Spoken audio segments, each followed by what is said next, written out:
All right, let's get started. Hello, everyone. I want to welcome our Juniper ambassadors to an important conversation in collaboration between Juniper Networks and Shared Studios. At Shared Studios, we bring together unique global perspectives for transformative conversations on a variety of topics. And today, we take a closer and perhaps uncomfortable look at workplace environments.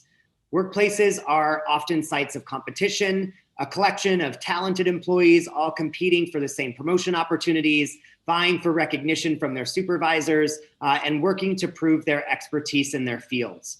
As a result, a focus on competition rather than cooperation often creates the foundation for workplaces that are less equitable and add to organizational cultures that may already suffer from issues related to equity and inclusion. In today's conversation, Junivators join a global panel of community and organizational leaders to explore these issues, to move beyond company-led approaches to equity, to engage the ways our everyday interactions shape organizational life. We will explore creative strategies for being supportive and inspiring team members, moving beyond allyship to understand the impact of showing up for one another in the workplace and the impact of that on both team and organizational health. I want to welcome my co-moderator, Caroline Snyder. She's a brand marketing strategist for Juniper Networks. I'm Brandon Furter. I'm the Director of Global Community for Shared Studios. And together we will be moderating a star-packed panel of leaders and community organizers from around the world on this very important topic. I just want to let you all know before I get to introductions that we'll do about 25 to 30 minutes of conversation with our panelists, and then we'll open it up to questions and comments from all of you attending the event. That said, please feel free to jot your comments into the chat function throughout the course of the event. Caroline and I will do our best to moderate those comments and bring up your comments and questions as we get to the question and answer session of the event itself. But enough about us. Let's learn from our amazing panel of contributors today. I'll do short introductions and then we'll kind of open with a question that will get all of you talking and sharing a bit more about who you are and your approach to the topic today. We'll begin with Chad Williamson. Chad is a former coach, college preparatory teacher, and director of philanthropy for an NFL player. Chad is the founder of the educational organization Noble Impact, focused on the intersection of social emotional learning and entrepreneurship, and is currently co-founder of Never Whisper Justice. Chad, welcome. Thank you for joining us today. Thanks, appreciate it. Next up, we have Betsy Jacksons, an information security analyst and data loss prevention lead engineer architect for Juniper Networks. Betsy works across Juniper and her community, sharing her story to motivate underrepresented minorities to join the tech sector and further diversify tech companies with new minority thought leaders. Thank you for joining us, Betsy. Thank you for having me. We have Christopher Lafayette, an emergent technologist in medtech, ecotech, education, virtual, augmented, and mixed reality, artificial intelligence, telepresence, and several additional applied sciences. He is a Silicon Valley national and international speaker, a thought leader, and culture and inclusion advocate. He is founder of BTMP, a mentor-mentee program that inspires, educates, and brings underserved Black communities into technology, as well as the founder of XR Platforms, Flotilla. Did I say that right, or is it Flotilla, Christopher? Flotilla. Flotilla, Holo Practice, and the Immersive Directory. Welcome, Christopher. Thank you for helping me out there. I appreciate it. Good morning, and thank you. Next up, we have Rema Kastul, founder of SIDA International, Uganda and USA, where she has empowered over 186,000 youth and women and was recognized by President Barack Obama in 2010. She is the winner of the Fortune Goldman Sachs Global Women's Leader Award and the Islamic Development Bank Women in Peace and Development Prize. She is a gender, youth development, and future of work expert, as well as an author. Welcome from all the way from Uganda. Welcome, Rema. It's wonderful to have you with us. Thank you. Good morning, and thank you for inviting me for this. And then finally, last but certainly not least, joining us for a second time for a Juniper conversation, we're thrilled to have with us again Audrey Bogelsdijk. She's the Vice President of Survivor Services at the Tragedy Assistance Program for Survivors, where she oversees operations of immediate and long-term survivor support, including the National Military Survivor Helpline, Survivor Care Team, Peer Mentor Program, online community, and youth programs. Thank you for joining us again and bringing your expertise in this area, Audrey. It's my pleasure to be here. Thank you so much. I'm looking forward to it. All right, everyone.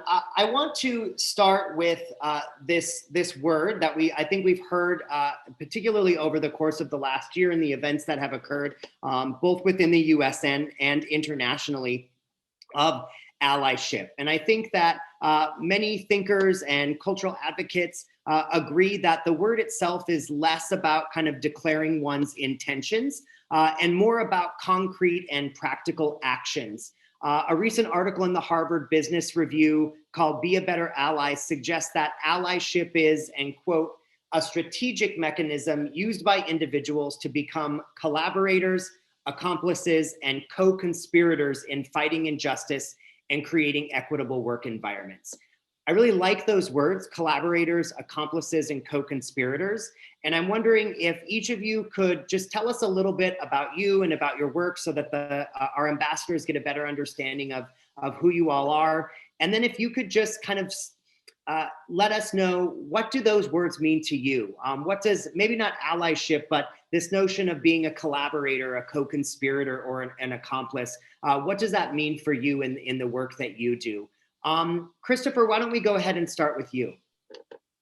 Sure, and good morning again, everyone. And Brandon, thank you so much for the invitation, along with Caroline and everyone else, to be able to have the opportunity to spend a little bit of time and talking about more about actionable development as opposed to accountable development. And we'll touch on some of that, but a little bit about me. As has been said, my name is Christopher Lafayette, international national speaker on emerging technologies, culture and inclusion advocate, huge fan of listening.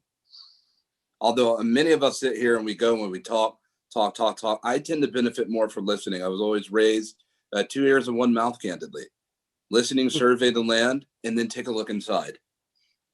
And that's been the whole action of how I've moved in. I came to Silicon Valley with black colored skin. I found myself in an opportunity that was limited, but was able to take advantage of it. Sleeping and living outside of Google and NASA Ames and Facebook, hackerspaces, sofas, hotel sofas, and other people's sofas, and building and being able to find a way, and realizing that where places where I come from, transmetropolitan, whether it's East Oakland or Baltimore, Brooklyn, Atlanta, Chicago, Detroit, places where I come from don't look like Silicon Valley, don't look like technology, and don't look like the best of what it is that we developed. And it dawned on me at some time, with all that we've developed in technology, and as great as we've developed, and look, we've become more virtual in the past year than we have the last 10. And as far as we've come when it's come to technological development, Industry 4.0, whether we're dealing with artificial intelligence and machine learning and deep learning and virtual and augmented mixed reality and extended reality, a few things that have occurred to me: that one, if we're going to extend reality, then we must bring reality with it. Mm-hmm. And on the second note, and I'll be short in my expression, and on the second note, as much as we've built and as far as we've come, technology will never be as great as it can be until everyone has the opportunity to build it. And so I've dedicated a great part of what I look at. And when we look at, Brandon, culture in the ecosystem, and oftentimes we talk about the ecosystem this and the ecosystem that. Ecosystem is not a set of hardware and software. Ecosystems are people. Mm-hmm. And when you have more culture that's invited to this ecosystem, it doesn't go through affirmative action and take away from your ecosystem. When you add people that look like me and invite people that look like me to your ecosystem, I don't take away, we level up the entire ecosystem. And so moving from a monocultural development to a polycultural development is absolutely the way we go. And we do that by allyship. And let me make sure we're clear on this. When we talk about allyship, it's not necessarily a thing of action. It's allies that abide within a ship. And every single person on this ship is an ally. And just because you're an ally, it doesn't necessarily denote that it's healthy. We have some allyships that are very healthy. We have some allyships that are unhealthy. And so we have to address, what is the role in the advocacy of an allyship when it comes to identification, who we are and what we do, with acknowledgement through multiculturalism, and then intercultural development, and then lastly, transmetropolitan cross-cultural communication. And how do we address that? And so that's a big part of what I do for major companies or corporations, in going about the training of removing barriers to innovation and becoming a better ally. Thanks, Christopher. I actually, Rema, if you can go next, there's something that, and you don't have to touch on this, but I know you've talked a lot about, even when we think we're opening up the tent, we're still limiting our focus on particular markers of identity, and so not necessarily really understanding the breadth of providing space for lots of people. So I'd love if you could chime in, Rema, and just let the audience know a bit about who you are and your approach to collaboration and being a co-conspirator, helping others in the workplace. Thank you, Brandon. And so for me, I proudly say that I was born a village girl, but I refused to become a village woman. And I'm also proud to say that the village has raised me. So for me, I come from that angle. I'm a Muslim African woman who has always been the other. You know, when we are in communities, I was either the shortest, I was the smallest, I was the youngest, I was the Black one, I was the Muslim one. So I knew that the other has to connect with others.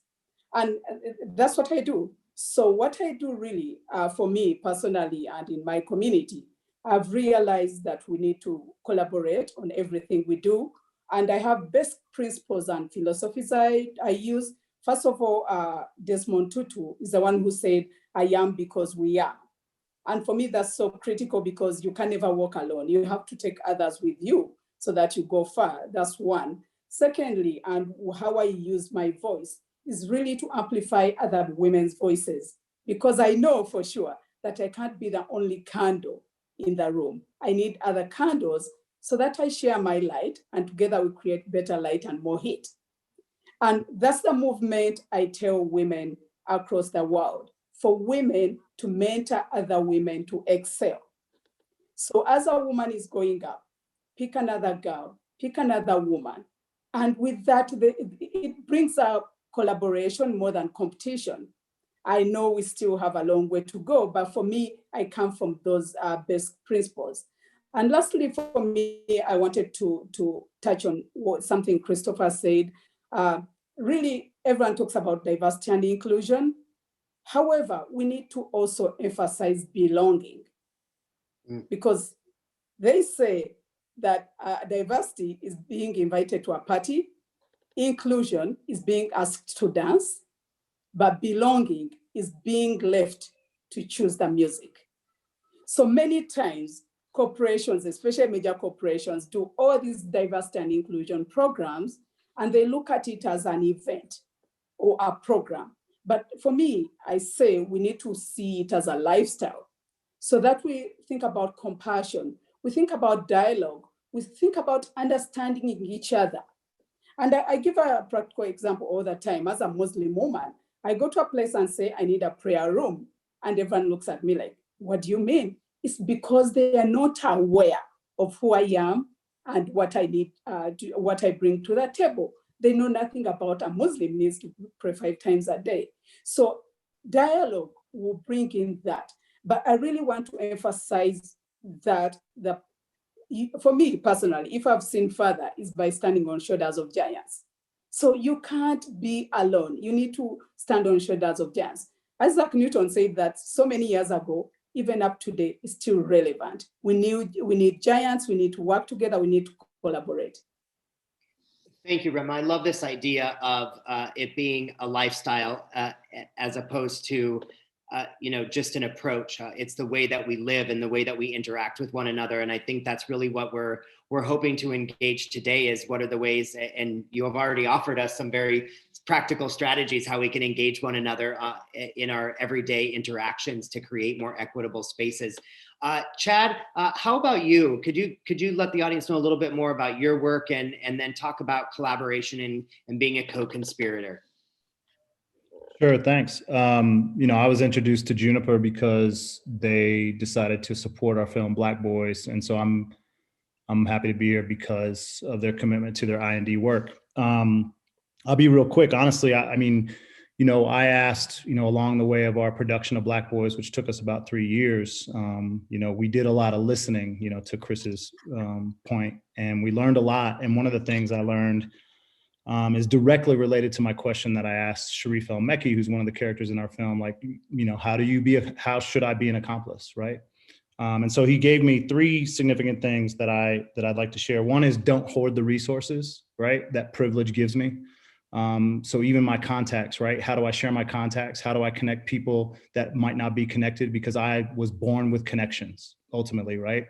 I was born into a family that both college educated, although not from a wealthy family. My dad was the first Quaker chaplain in the Air Force. My mom was a teacher. Have a lot of good contacts that I should be sharing with other people to get them access, right? Access and opportunity.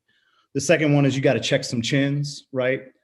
There's a lot of white people that think they're allies and they're not. And so I think that there's, it's up to me to check my own chin, but also check the chins of other people that look like me, that do a lot of talking and no action. And so this is why I think there's some tangible approaches to this. And so even in the title, right, like showing up at work, the question is, how do you show up? Not only at work, because if you're just showing up at work for this work, then you're not being true. That's not your truth. Like if you're not showing up outside of work, it's actually more important, because I've seen more racism in airports than I have in the workplace. So if I don't call out racism in the Delta Lounge, that's not checking chins. And last is give up your seats, right? Like when you go in the conference room, is it a circle table or is it a rectangle and there's a white male at the head, right? And if there's a white male at the head, that's a power imbalance, right? Like ultimately, I think we're having this conversation because of George Floyd. And a lot of people are having this conversation because of George Floyd. It's not that this hasn't been happening for hundreds of years. It's just that people are now starting to say, oh my gosh, we got to start talking about this stuff, because people are going to leave our company if we don't. So I think that those 3 things really stick out to me from an accomplice perspective. Don't hoard the resources, check some chins, and give up your seats. Thank you, Chad. I just want to highlight one thing that you said, which is, the title of this is Showing Up at Work. And I think you make a really important point, which is we can't just show up in one area of our life. If we're only showing up with there, then it's not necessarily true to who we are. It means we're not actually showing up. I would just say a lot of people actually do just show up in one part of their life. That's the problem. Right. I think that's such an important point. Babette, I want to turn to you. Tell us a little bit about your work and your story. I think that as we've been listening to some of our other panelists, I think you've both been mentored and serve as a mentor. And so I think you have a unique perspective as someone in your field at Juniper. So I'd love to hear from you next. Well, hi, everybody. I'm Betsy Jacksons. I work at Juniper as an information security analyst, with my focus being on data loss prevention and some of insider threat. My story is a quite unique story. I have a story kind of like Christopher. I grew up in San Francisco.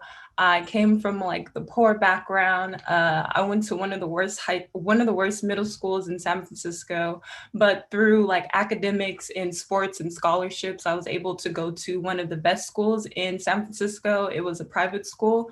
And from there, I went from being the majority to being the minority, and the school being over like 1,000 kids and only maybe like 20 Black kids, with half of them being kicked out by the time that I graduated. And then this fostered me up to go to Los Angeles, where it was another primarily white institution, and then the population further dropped. The population was only, I think it was 2 to 3% Black people. And then from there, the population of Black people dropped further because I decided to major in computer information systems. So from being I went to being like the only Black person in the classes, the only Black female to graduate the whole major program of computer information systems. And then I went over to Silicon Valley to again being the minority and being like the whole unicorn, being Black in technology, being a female in technology, being Black female in cybersecurity. So my whole thing of allyship is just like helping me figure out the way. I need you to not only be my coworker, but to just be what you would be to me, what you would be a friend. I need you to tell me things that I wouldn't necessarily know. Again, spread the information, show me the way, and just be there for me. Ask those questions, ask those hard questions. And even if I've just have the conversation, just ask me how I'm doing, if there's anything that you can do for me. Just listen to me, and again, just open up, be compassionate, have a heart, place yourself in my shoes on how I would feel in coming to a space where I don't really know anyone. This is my first time being inside of an environment of this type.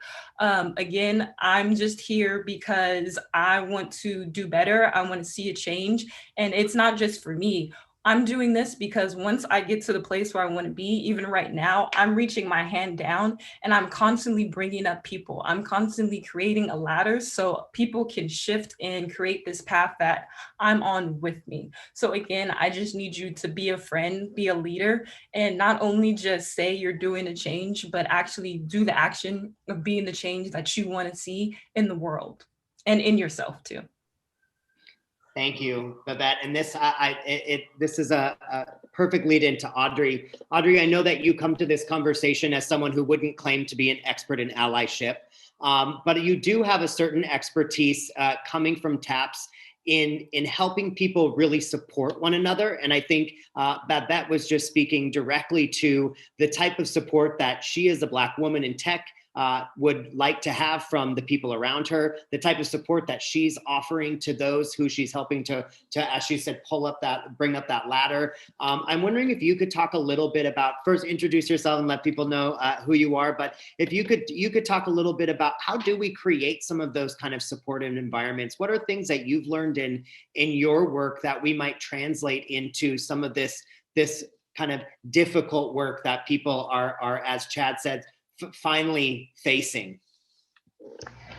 Thank you. Oh my gosh, just Christopher, your statement about listening. As I've been listening, I'm just so inspired. You know, I want to share. I grew up in a Northeast Texas town where there was a lot of racism. I mean, and even in my own family. I remember my grandmother telling me when I was probably 17. You know, if you bring home a black man, you know, you're not a granddaughter of mine. And it was such a powerful statement. I didn't realize how pervasive it was in my family until she said that. And it created such a friction and this dichotomy. But some formative things when I was young, I recall my mom saying to me, the whole world doesn't revolve around you, Audrey. It's not all about you. And it was such a shock. It's like a slap in the face when she said that, but it really made me take a long, hard look at everybody else. If it's not about me, who is it about? And I began, I think, to be more intuitive and looking at the world around me and the people and the struggles. And then I remember walking into a room one day, and I promise this will come full circle. I walked into a room one day with my uncle, who, and if you hear my cat in the background, I'm so sorry. I've been trying to keep her isolated. I walked into a room one day with my uncle who was dying. And there were probably 30 people in this house. And everyone was ignoring the elephant in the room. I couldn't believe that I was surrounded with dozens of people who were okay with knowing that there was some heavy topic sitting in that space, and nobody was willing to lean into it. And I remember looking around thinking, they've lost their minds. They're talking about going to the buffet line in the other room where everybody's brought the potluck. And I'm sitting here thinking, are you afraid to die? And I want to talk about that, right?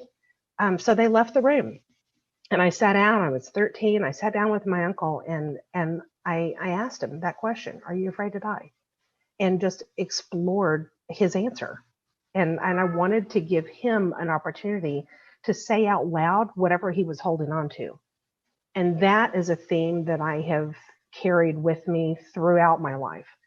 I want to make sure that where there are difficult things that people are holding, whether it's in my current role with TAPS, leaning into grief and allowing people to talk about the ways that grief is impacting them, the ways that their whole social structure or their family structure, their community or their address book has fallen apart. Now, what do I do with that?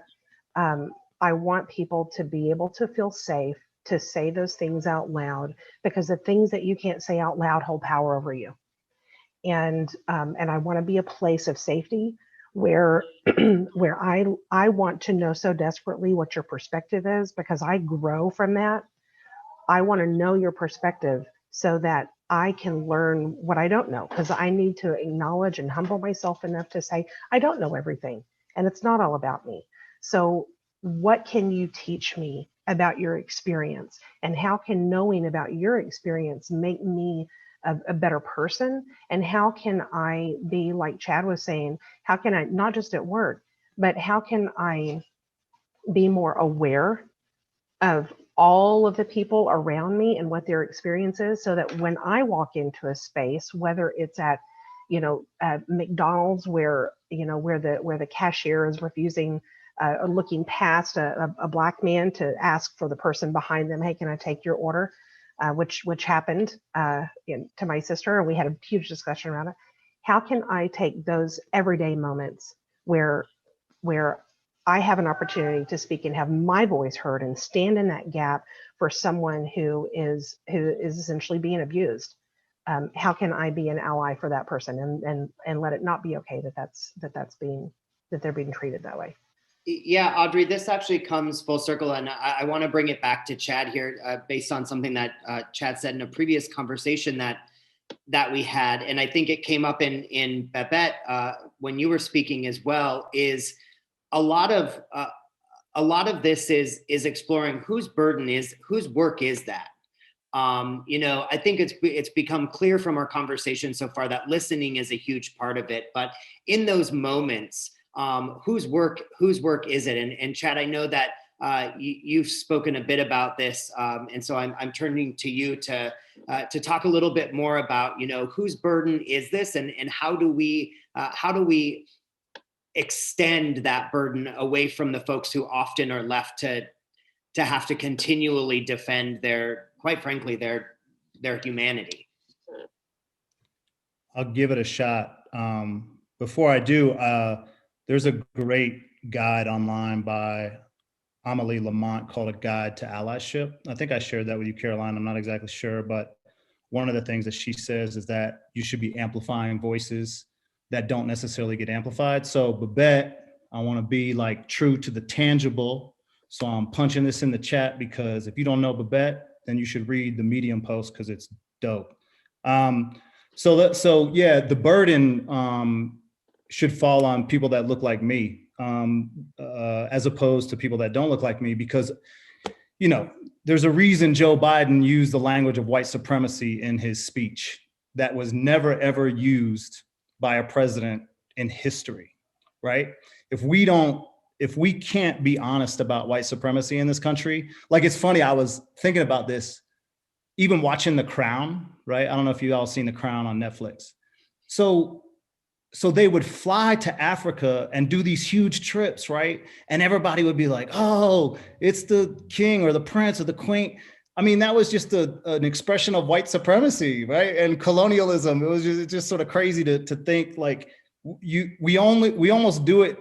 We do it just because it's like part of the way that the world has been working for hundreds of thousands of years. And so, taking the tangible aspect of like the burden, like think of schools, right?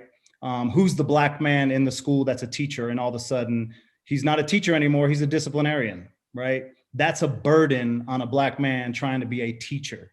So you can, and I don't have to talk for long on this, because you can think about other ways that people are burdened. Who's head of DE&I? Who's head of IND? Who's head of justice related programs? Are they white men that are calling out other white people for their lack of thought process around this?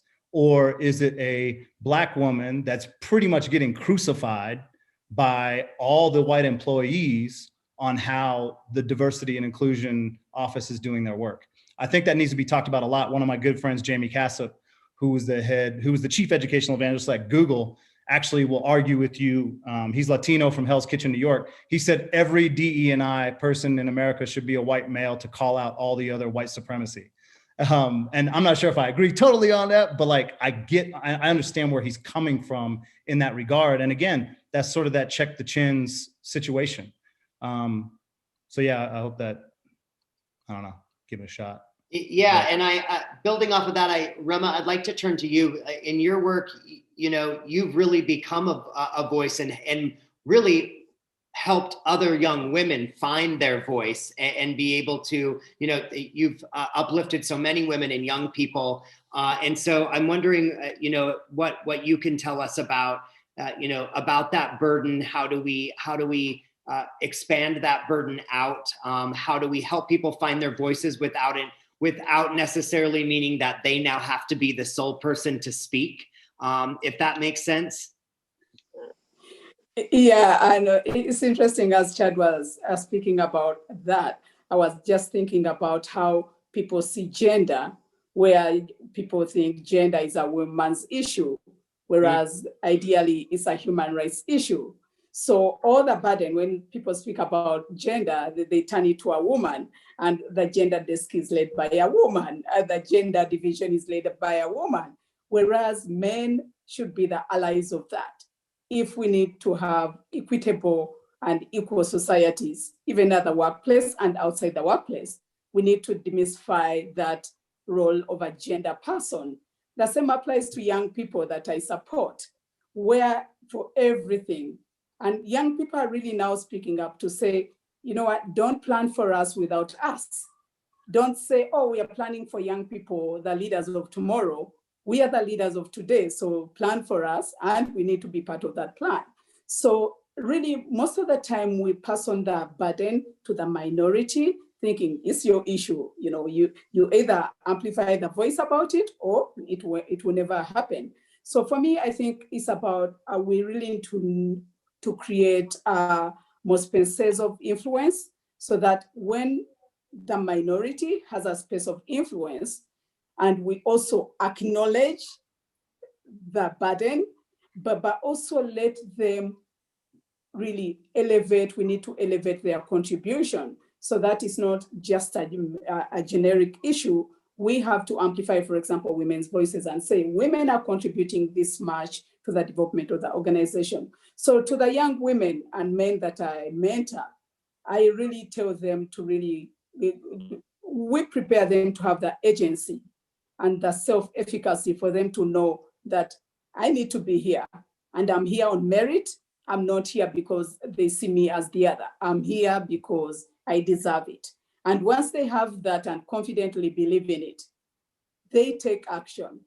And like I said before, they pull another young person because they really need to consolidate that position instead of just leaving it to say, hey, it's not going well. What I tell them, you need to consolidate it, because once you leave it, then it's gone. They'll give it to another person.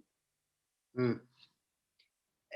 And this is, I keep, as we were talking, and I'm trying to make the connections in my head, and I'm not sure if it's clear, but I keep coming back to something that Christopher, you said in the very beginning. I guess because we're in a conversation with Juniper, we're in a conversation with a Silicon Valley tech company. And you said before we can extend reality, we must bring reality with us. And I'm thinking about, technology is often presented as a solution to a number of issues that are impacting us around the world. And I'm wondering if you could just speak more on that phrase, and what, I guess what I'm trying to get at is, we can't escape bringing reality with us, even if we try to extend reality and not bring what's actually happening. So how are we honest, coming back to something that Chad said, how are we honest with ourselves about the reality we're bringing into it in order for us to utilize technology in more beneficial ways? So to that point, and one, I really appreciate listening to each and every one of my co-panelists. There's a lot that I just gained from that, and it's a continual growth. Brandon, all technologies abide within the eco-habitat. Mm-hmm. You have artificial intelligence, which is flanked by machine learning and deep learning. You have XR spatial computing, which is flanked by virtual and augmented and mixed reality. You have roboticism, which is flanked by mechs and droids, so forth and so on. IoT, wearables, digital twin, things of that nature. And all these technologies abide within the great eco-habitat today. And they're not new, but they're beginning to emerge. And what happens when these technologies begin to scale up, as they are now, and they begin to merge together with what we call the great merge pairing, which ultimately, by way of this pairing, leads us to the fundamental construct of the smart city development. On a morphous scale, morphologically, we don't completely know what the true smart city development will be. But one of the things that we've absolutely missed when we've looked at the great eco-habitat is cultural development. Mm. And for years, we've treated culture separate from technology. But culture is technology. And if we're only focused on extended reality and artificial intelligence and things of that nature, SaaS, we've missed the overarching narrative is that through human centricity, Audrey, through human centricity, there must be cultural development that influences each and every one of these technologies. And oftentimes what happens is through failed D&I attempts, respectfully, if I go to 5 different major companies, which I have been to more on campuses, and I go ask 5 global D&I head leads, what are the definitions of diversity, equity, inclusion, and belonging? I am going to get 5 different definitions of diversity, equity, inclusion, and belonging. There's a problem with that. When I look at D&I today, a lot of it is based on accountability and less on relatability.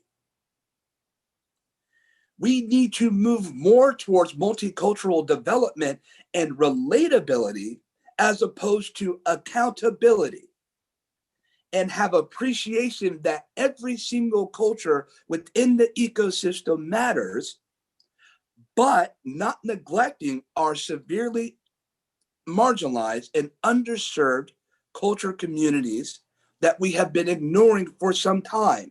Why? Some would say, well, what about Apple? They're a $1 to $2 trillion valued company. They said they have a little bit of problem with the culture. I hear you, Chris. I hear what you're saying, but it's hard to go against those numbers. And I hear that. But I would submit to you that I believe that Apple would be valued perhaps as a $9 to $10 trillion company had they embraced cultural principles early. But now the Valley as a whole and Transmetropolitan, it's not just Silicon Valley, Silicon Prairie, Silicon Hills, Silicon Beach, Silicon Canal, Silicon Alley. It's not just these corporations realize that they have a deficit. Look, they're deficient. And they're playing catch up. And all this time, what they've been, we need to seek and find our talent. And they spend hundreds of millions of dollars into billions per annum on failed initiative and strategies on talent acquisition programs. Because when the talent, and if the talent arrives, because you have about almost 1,000 applicants per job, 750 is white homogeneous male, 250 Latinx women, and a spattering of Black and Southeast Asians, our brothers and sisters. You got about a 1% chance of actually getting an interview and 1.5% chance of actually getting an interview. That was before COVID. Right.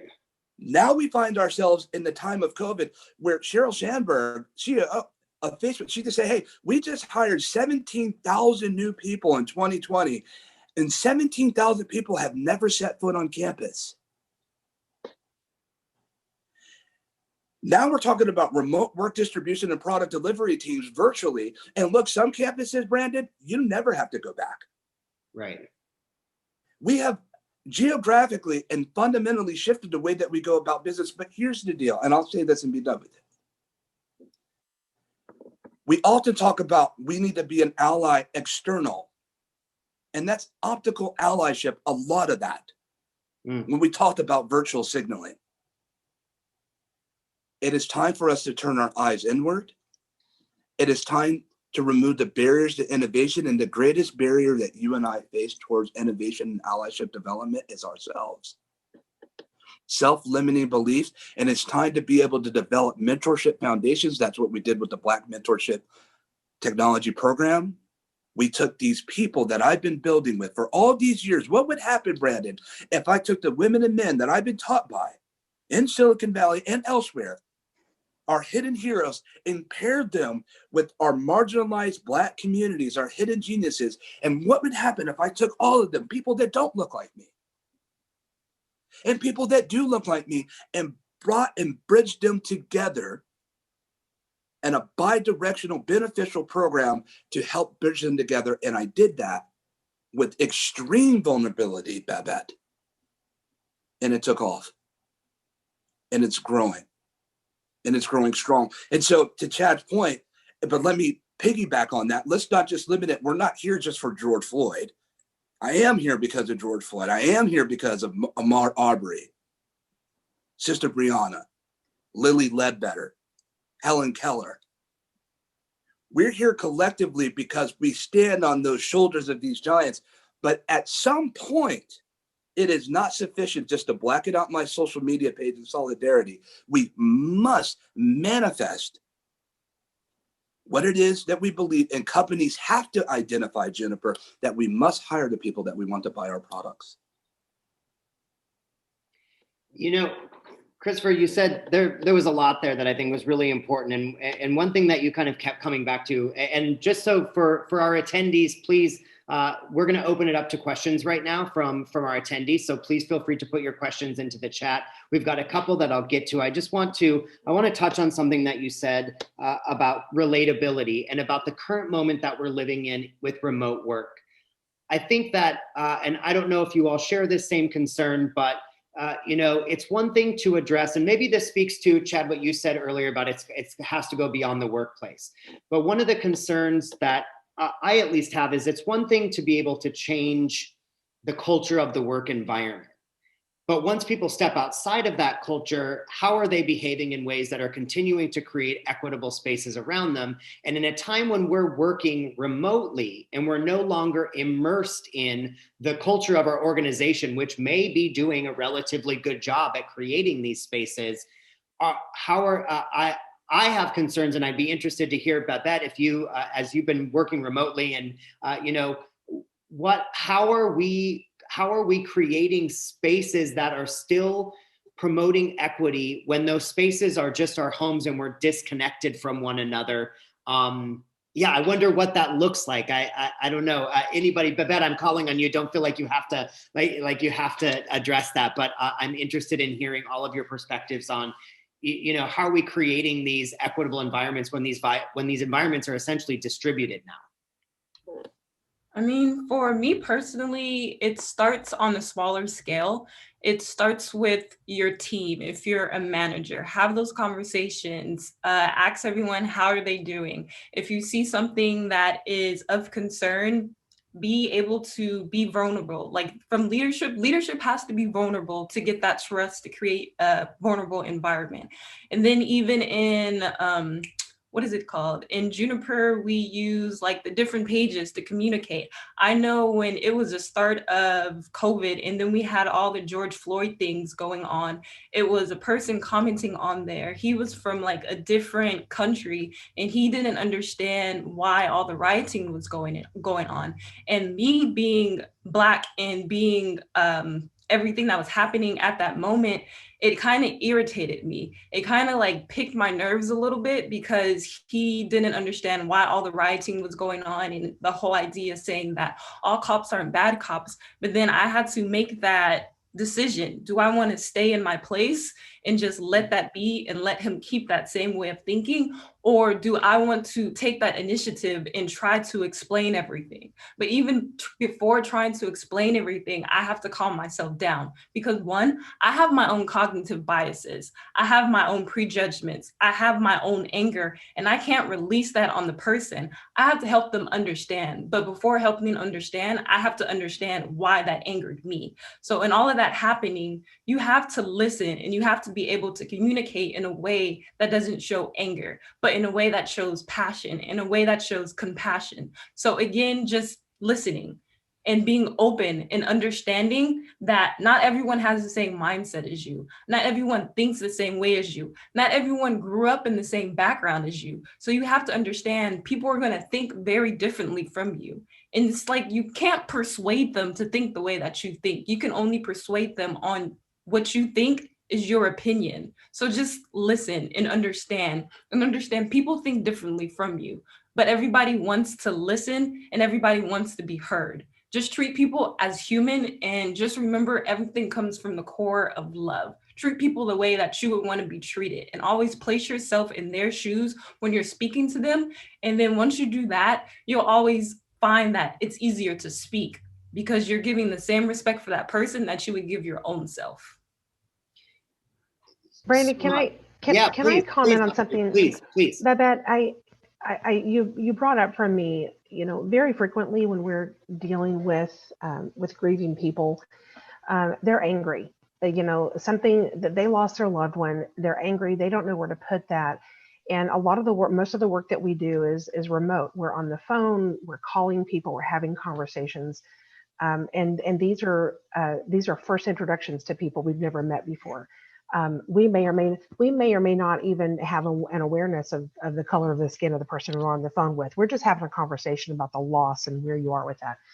But it's not uncommon for people. I might pick up the phone and be talking to somebody, and I am like standing in the stream of like an angry outburst, and I have to be okay with that.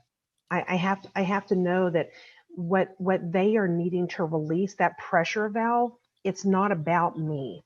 I can't make it about me. And if I make it about me, then I become defensive and I react instead of holding a space where I say, they need a place to put this. And I want to give them a place to put that, because once they are able to do that and they release that steam and I haven't been reactive, then we get to a different place. Then they can trust, hey, I am a place where they can share whatever it is that's going on. And then the conversation can deepen. We can relax into a conversation that becomes much more productive. But we also have to be able, and I think one of the things that we have very much lost in our country, we've lost the ability, if we ever had it really, to be able to diffuse arguments. We use everything as an opportunity to spin up and lash out. And we can't have productive conversations if we're going to be reactive. And I think that your point about first knowing yourself and where your own stuff comes from and your motivations and looking at your own history. I mean, I think it's important. I mean, your self-awareness in that I think is beautiful. But everybody needs that self-awareness, and everybody needs to have spatial awareness as well when they walk into a room, because they're bringing with them all of their own history, all of their own stuff. And we want to have enough awareness that we're not also sliming everybody in the room, because we want to set ourselves up for success and communication also. So thank you for what you shared and for letting me respond to that. Thank you, Audrey. I just want to, it looks like we're coming towards the last kind of 10 minutes here. And I want to make sure that, and I think all of you did this in the beginning, but I want to kind of bring it full circle and come back to some of those practical strategies. If there was just one thing that you could share with the ambassadors joining us today, one strategy that they could employ to maybe move, as Chad said, beyond showing up at work, to just show up as human beings for other human beings. what would you suggest? Rema, I'm going to start with you. Yeah, I think for me, Maya Angelou said that I come as one, but behind me are 10,000 women. And so for each one of us to know that behind you are 10,000 or a million women or girls or young people or minorities. So for me, that's a beginning. And knowing that you don't amplify only your voice, but you also amplify their voices. Because in Africa, we say that the night sky is never lit by one bright star. The night sky is lit by the billions of stars that come together. So we need each and every star. So practically, you do it, you bring another person to do it, and together we shall create a movement, really. We just need to make a movement. And once we make it a movement, it will no longer be about a program, minorities, Black people, white people. It will be a movement of people who are compassionate, who have a best shared vision and shared values. Thank you, Rema. We can always count on you to make it all sound so beautiful. The idea of lighting up the night sky is such a beautiful way to look at the work and the hard work that a lot of us have to do. Chad, how about you? You provided several or at least 3 key strategies at the beginning. Is there, if you had to summarize those, what would you hope that people take away from our conversation today? Yeah, I don't know if it's a summary. I mean, I see somebody in the Q&A asking about how you check your own chin. And I think, it goes to interrogating your own personal narrative. Honestly, I think, I think you got to go back and understand how you were raised, how you were born and raised, how you were fed untruths. And you have to interrogate that. And that takes a lot of work. Honestly, I think Howard Stern is the one that said everybody should have a therapist. But it takes a lot of work. But if I could just spitball a couple of things. I mean, Babette brought up this primarily white institution. I mean, the amount of white people that have never heard of PWIs is tremendous, right? Like, how many people know what HBCU even means? So the thing that Babette, and you can correct me if I'm wrong on this, but there's language around racial battle fatigue on college campuses. There's racial battle fatigue in companies, right? I mean, if you're the only or one of the few minorities in a company, you are going to have racial battle fatigue. You're going to have microaggressions. So I think language matters, right? Like, instead of using the word marginalized, how do we use justice impacted? Instead of using underprivileged, how do we say underinvested, right? Like Chris said, underserviced. Like, language matters. Like, a lot of people say voice for the voiceless. No, everybody's got a voice. Nobody's voiceless, right? So it's, how do you center the silenced, right? And the education really is up to you. I had a good buddy of mine who is the main character of our film, Greg Scruggs, and he called me a week after George Floyd happened, and he's like, "Hey, man," and he's a coach at the University of Cincinnati with the Bearcats, and he's like, "All of my friends, white friends, are coming up to me like, what can I do? What can I do?" Like, why is it my job to tell you what you can do? Like, the amount of resources that are out there for you to educate yourself.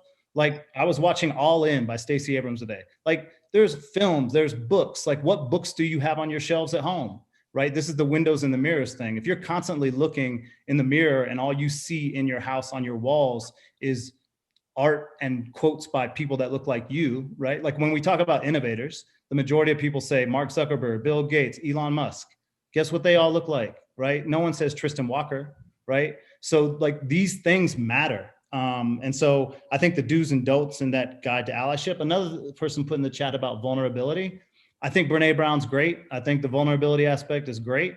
But like Carmelo Anthony says, if you were vulnerable in my town, in my city, in New York City, where I was raised, you would get beat up. So there's certain people that cannot be vulnerable, right? Like, it's a privilege to be vulnerable in all reality. And I think it's great. But I think that there's some things on that. And the conversation, it's not about us, right? I'm a guest. So yeah, I could spitball forever. I think Chris brings up a good point as far as cultural development, but I think you have to define what is cultural development. If Juniper wants to be committed to cultural development, I think it starts with the individual narratives. Like, if you're in a meeting and you don't know the other person's story and where they're coming from, it's going to be hard to develop culture based on people that are working with you that you do not know their personal narrative. The personal narrative is the root of everything. It's why you do what you do. It's why you say what you say. It's why you use the language you use. It's why you have the religion you have ultimately. Like, unless you interrogated your own religion and said, this isn't for me, and you went to another one, there's not many people that do that. So I think that there's just, I think language is a really, really big thing. And even like, well, whatever. That's all I got. Thanks, Chad. That was a lot. And you're speaking as somebody who, a lot of my work when I was a university professor was in personal narrative and interrogating one's stories. So I want to snap to that. I think that the stories we tell ourselves and then ultimately tell the rest of the world help shape a lot of the ways in which we navigate this world and our relationships with others. We have a few minutes left. I just want to get to Christopher and Babette to close this out. One thing that you would hope that people take from our conversation today. Sure, and again, thank you for everyone taking the time to share their lens perspective from where they come from. I embrace the eco culture, and the thing that I would want for people to share or to learn and to take away is that today we've done a lot of identification, and what's not going to happen is for you to be an attendant today, and that you've solved the matrix. That's what you're not going to get from today's event. Right. That you found the end all be all panacea solution towards this very deep and entrenched narrative. But what you will hopefully take away from, and not just from me, there's other people that have expressed where they come from narratively. What I hope that you would take time to is to reach out to us individually or other people that you know in your communities that are on the subject matter of what it is that we've expressed today. I know I've had the pleasure of being invited by Facebook that's admitted they have a lot of different issues and things. And I did a ton of training, Brandon, this past summer, thousands of people, Linux Foundation, dealing with other different types of platforms and removing barriers to innovation. What I want people to take away from this is it requires a conversation. I love what Chad just said about culture. See, multiculturalism is identifying that there's different cultures on the scene. But through intercultural development, it's the deep-seated work of exploring what these cultures are, where they came from, and how do we coexist the better. We will never be, with as great as our technology is and that we build, if we treat culture like we treat our code development, if we teach culture like we do our design, how much better does our code become? How much better does our design become? In this world where we become more virtual in the past year, Caroline, than we have the last 10. And folks, I'll let you know from a technology perspective, this is the way that we were headed regardless when it comes to telepresence, when it comes to virtual communication and ingressing into our environments. Right. We were heading toward this way digital. Zoom did not happen at the time of COVID. Zoom, Hangouts, and all these other platforms were already on the scene.